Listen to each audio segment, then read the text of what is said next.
Meizu is working on its next flagship phone, the Meizu 21 Pro, for the Chinese market.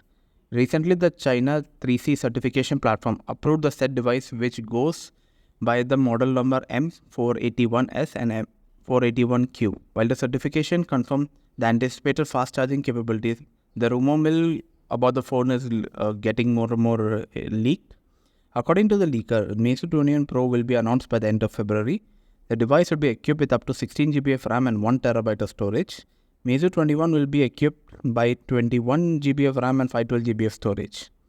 The machine translation suggests that Meizu 21 Pro will have a titanium frame. For security, the device will have a large ultrasonic in-screen fingerprint scanner.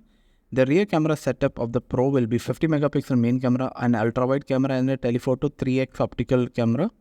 The Meizu 21 Pro will have a large display with 2K resolution and 120Hz refresh rate. It will come with Snapdragon 8 Gen 3 chipset and is expected to have a 5020 mAh battery, which offers 50 watt wireless charging and 80 watts wired charging. The Meizu 21 Pro will be priced higher than the Meizu 21. Meizu 21 starts at around $480. So there'll be interesting times. If they can launch the phone outside China, it will be a good thing.